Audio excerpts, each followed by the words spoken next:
jour, j'ai dit à mon père, j'ai dit, il faut que je voie des vipères. Il faut absolument que je voie des vipères. C'était vraiment l'animal que j'avais vu dans des livres qui me fascinait. Et puis justement ce regard, probablement aussi un peu le côté dangereux de l'animal. Et je devais avoir 12 ans. Et je crois que j'ai eu le bol du débutant. Mais le fait est que je suis arrivé sur un pierrier. Et tout d'un coup, j'ai fait un pas. Il y avait une vipère qui était allongée sur ses pierres. Elle ne bougeait pas. Mais elle ne bougeait pas. Et je suis resté là. Alors, en même temps, je tremblais comme une feuille parce que j'en avais peur. Et puis de l'autre côté, j'avais les yeux dehors de la tête parce que j'étais fasciné. Je me souviens que ce jour-là, je suis redescendu de ce pierrier et j'ai dit, je ferai ça de ma vie.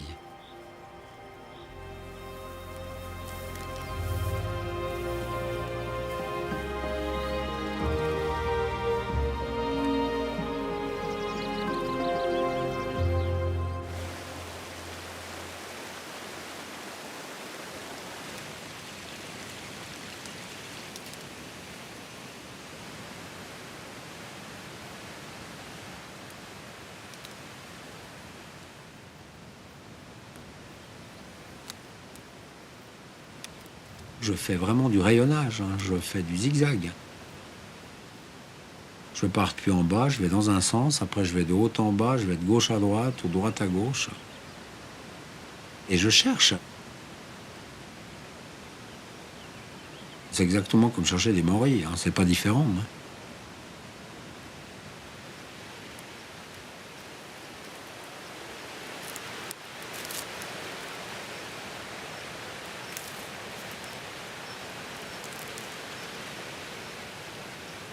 J'ai un attachement pour les vipères qui est bien supérieur à toutes les autres espèces de serpents.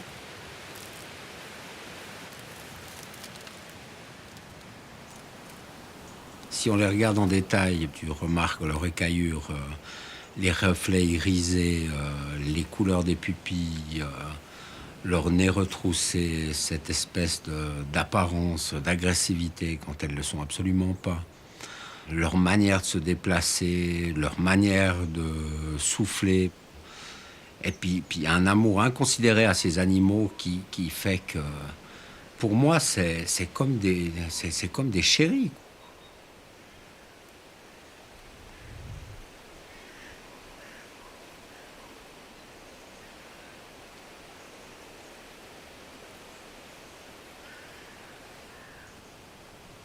J'aide le service des forêts et du paysage pour le nouvel inventaire des reptiles de Suisse. Tout ce que je trouve comme serpent, pour eux, c'est des données qui sont précieuses.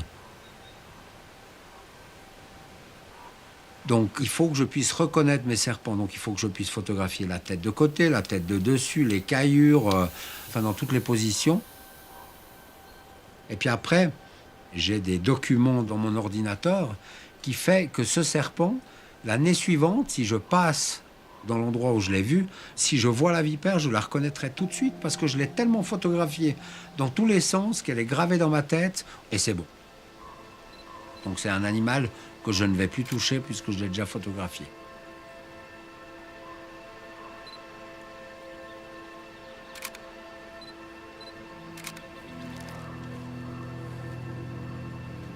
Puis quand j'ai fini de faire mes photos, je reprends mon serpent et je le repose exactement où je l'ai trouvé.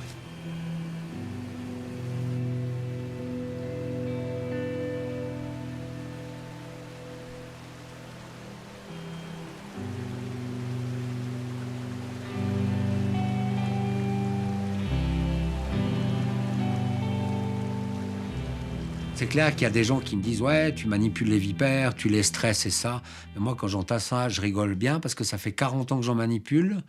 Je les photographie pendant un quart d'heure, 10 minutes, une demi-heure, je ne sais pas le temps qu'il faut. Je les repose au pierrier. C'est quand même marrant. 3 quarts d'heure après, je repasse. Elles sont de nouveau étalées en plein soleil, d'or des pierres. C'est la manière de les manipuler, la douceur dont tu les manipules qui va faire que tu vas faire un animal stressé ou pas.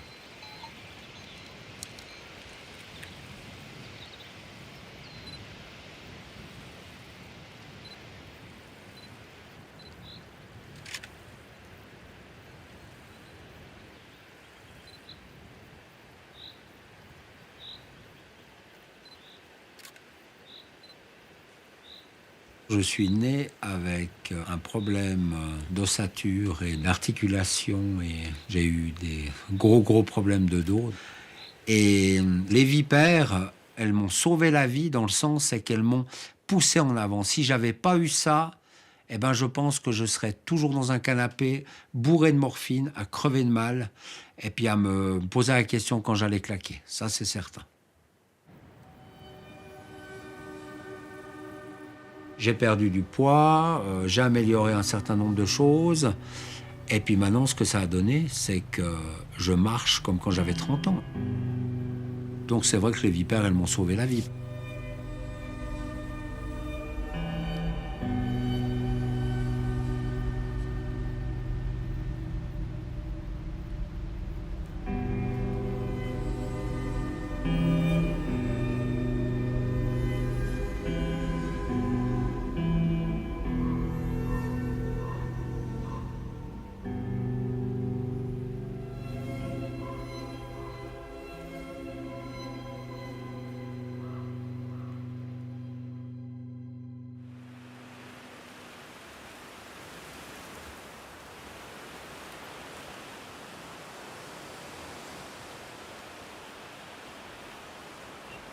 Sept mois par année, j'ai les yeux visés au sol.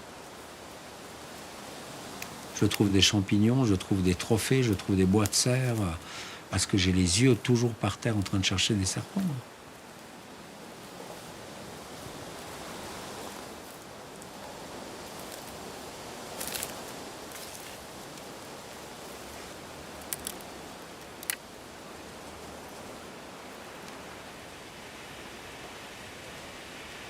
Je trouve souvent dans les fonds de couloirs d'avalanche des animaux qui sont morts et pris par des avalanches. Et puis, comme j'aime bien les trophées chez moi et que j'aime bien ramasser des trophées, eh ben, ce qui s'est passé, c'est que je l'ai pris et je lui ai coupé la tête et je l'ai mis dans un endroit un peu caché pour qu'elle se nettoie avec les insectes et les différents petits parasites qu'il y a dans la nature. Et puis, quand elle sera toute propre, je la mettrai chez moi. C'est un cadeau en plus des serpents que je découvre.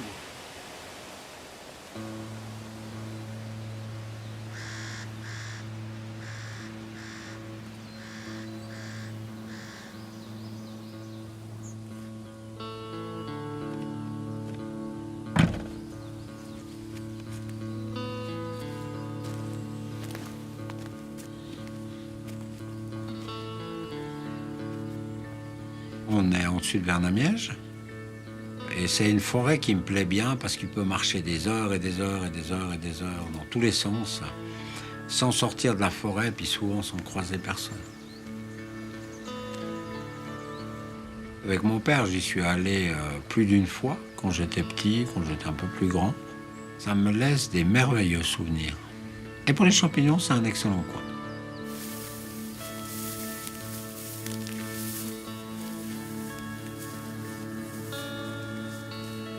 Ce panier, c'est un bout de mon père qui est avec moi. C'est pas plus compliqué que ça.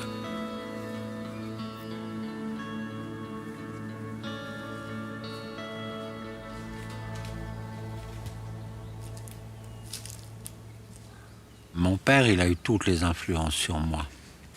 Il a fait ce que je suis, c'est-à-dire quelqu'un de passionné, d'exigeant, d'intransigeant, d'observateur, et puis quelqu'un qui est toujours content de voir la nature, qui s'émerveille de la moindre chose qu'il y a dans la nature.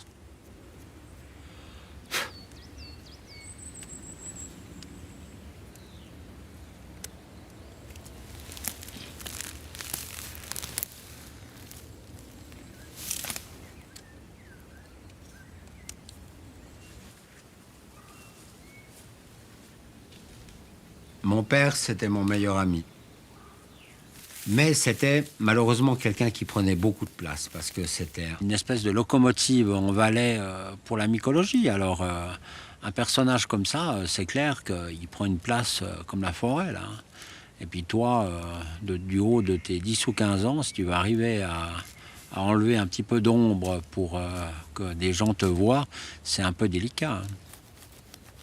D'où le fait qu'un jour, je lui ai dit, tu sais papa, un jour je serai beaucoup plus fort que toi en vipère que ce que toi tu es fort en champignons. Et puis il a souri et puis il m'a dit, j'espère bien.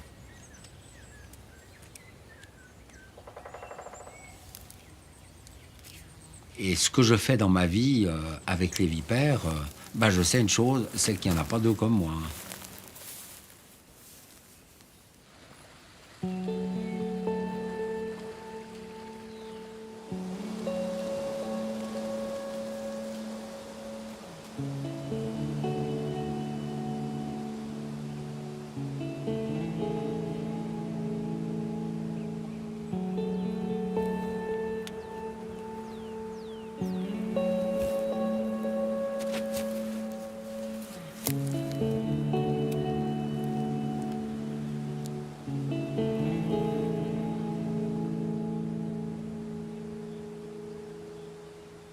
Un agriculteur qui gardait ses vaches, mais c'était il y a très très longtemps, il y a, je pense, 35 ans.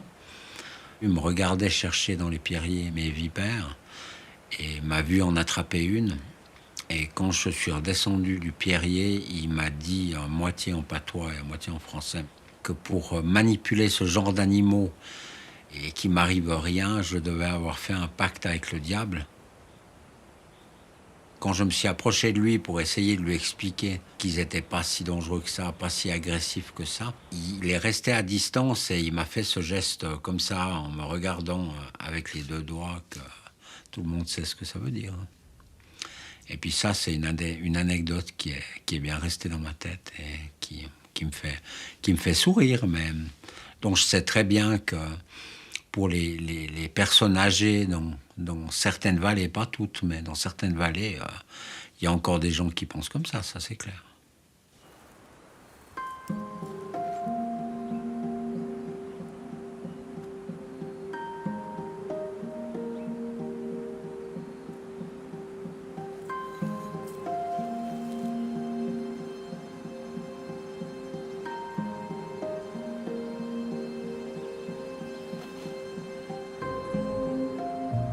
Bien sûr que je comprends que les gens ont peur des vipères, mais ils en ont peur parce qu'ils ne les connaissent pas, tout simplement.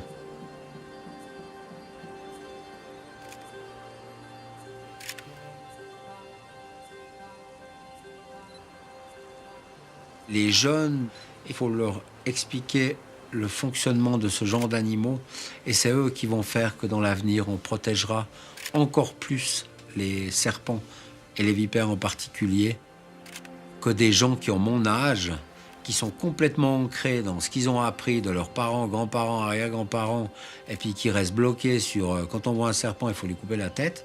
Je pense qu'il faut s'y prendre sur des jeunes.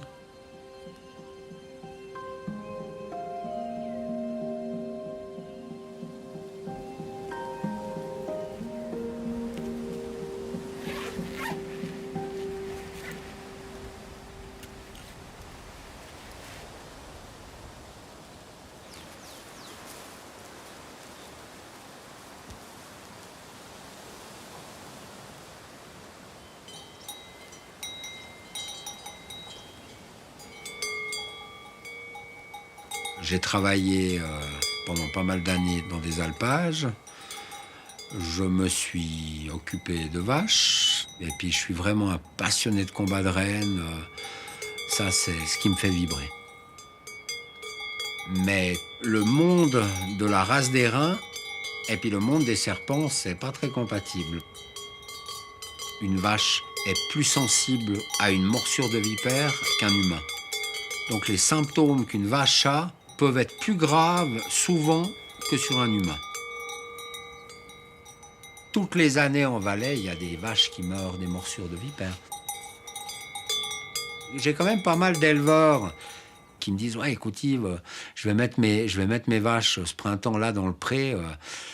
Tu peux regarder s'il y a des vipères, puis si jamais tu peux les enlever puis les mettre ailleurs. Comme ça, mes vaches, il n'arrive rien. » Alors, je les déplace dans des endroits qui sont favorables, donc le même genre de biotope, mais beaucoup plus loin pour qu'il n'y ait pas de risque qu'ils reviennent. Et puis, je sais qu'on élimine à 90% le problème des vipères, donc leurs vaches ne vont pas se faire mordre. Parce que j'aime les vaches comme eux.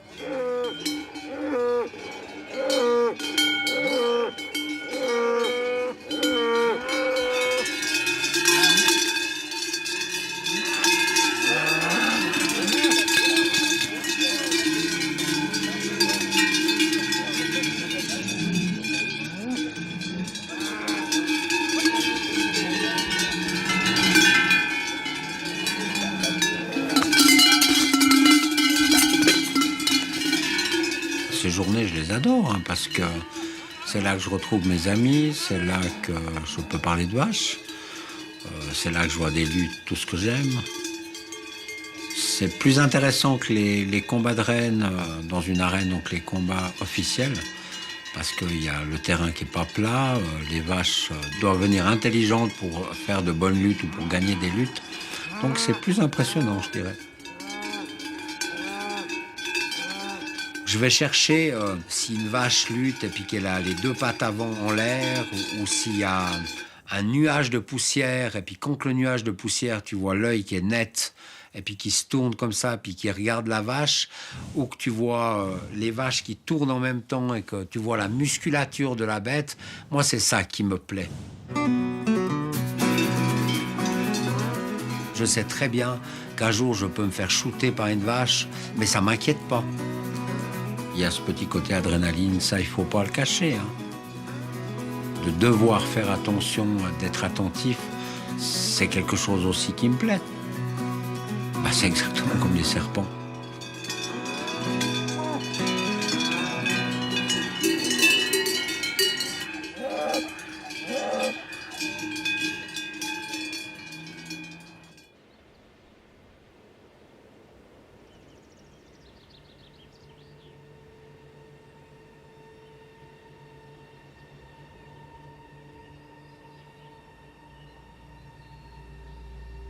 Ici, il y a 5 ans, j'ai passé à 2 doigts d'aller rejoindre mon père.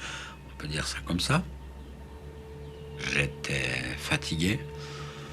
J'étais pas dans la meilleure période de ma vie. Et j'ai attrapé ma vipère avec un gant et mon autre main, elle était trop près de la tête de la vipère. Et puis j'ai mal calculé mon coup et puis là, elle a démarré et elle m'a mordu sur le doigt de la main gauche. Souvent, les gens disent que je suis immunisé parce que j'ai eu passablement de morsures, mais en réalité, c'est le contraire. C'est plus tu augmentes tes morsures et plus tu viens sensible au venin et plus tu prends des risques. Et ce qui s'est passé, c'est que j'ai fait un choc anaphylactique de stade 4. Donc, en très très peu de temps, tu perds la vue, tu as les poumons qui se collent. Tu as le visage qui gonfle, tu peux plus respirer.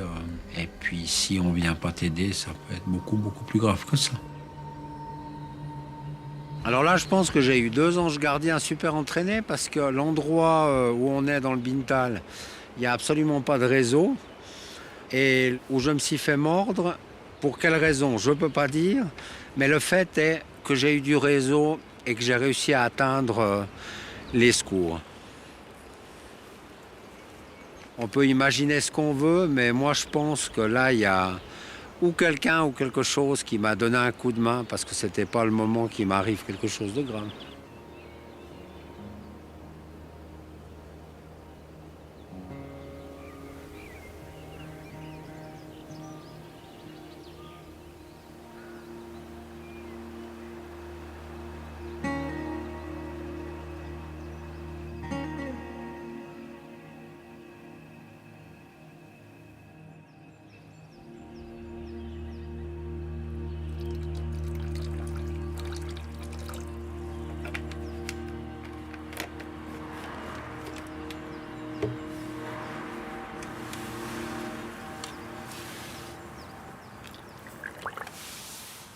Je dois quand même dire que cette morsure de vipère m'a fait me rendre compte que je ne suis pas à l'abri d'un accident grave et puis je ne suis pas immortel. Je me suis surtout dit qu'il y avait probablement des gens qui tenaient à moi comme ma fille et puis que je devais faire attention pour eux parce que je ne suis pas persuadé qu'ils seraient très contents que je m'en aille.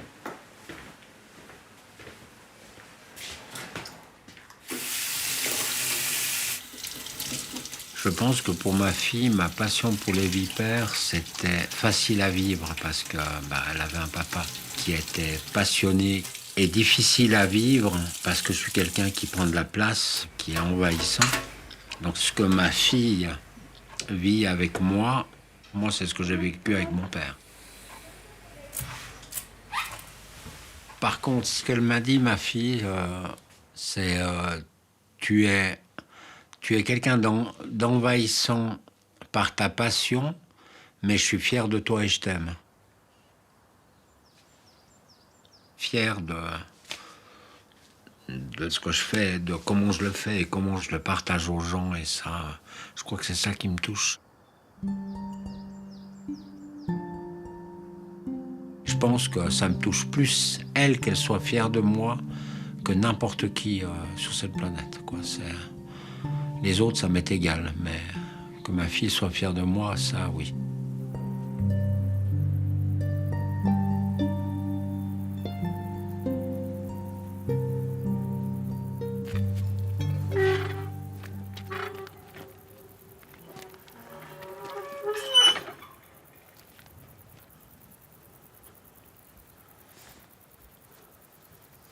Fais toujours attention à ton ombre qui est contre les cailloux, parce que ça, elle voit tout de suite.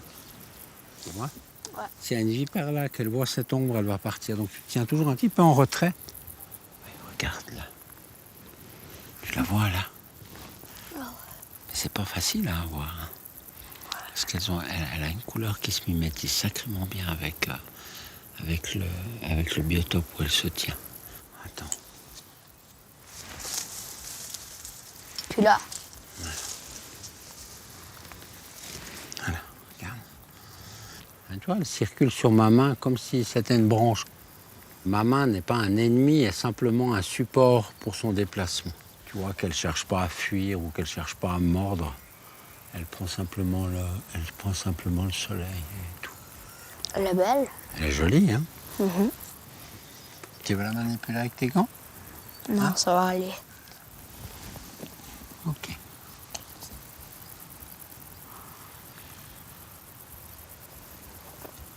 Après, quand tu es seul dans la nature, tu verras, quand tu te promènes avec papa ou maman ou grand-papa, tu verras, Manon, tu vas lui dire, hé, regarde, là, il y a une vipère, tu verras.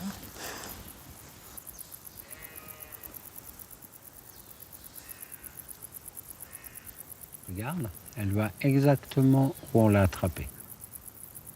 Ah ouais. Parce qu'elle reconnaît très très bien son territoire.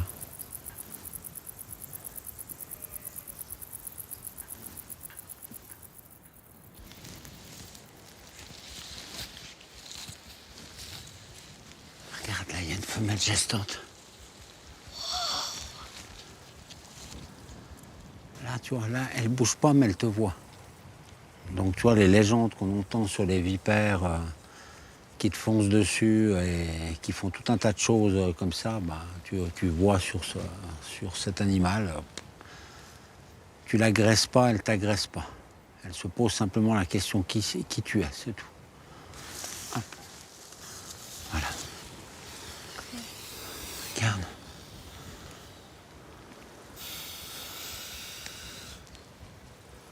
Toi, alors ça, c'est une femelle gestante.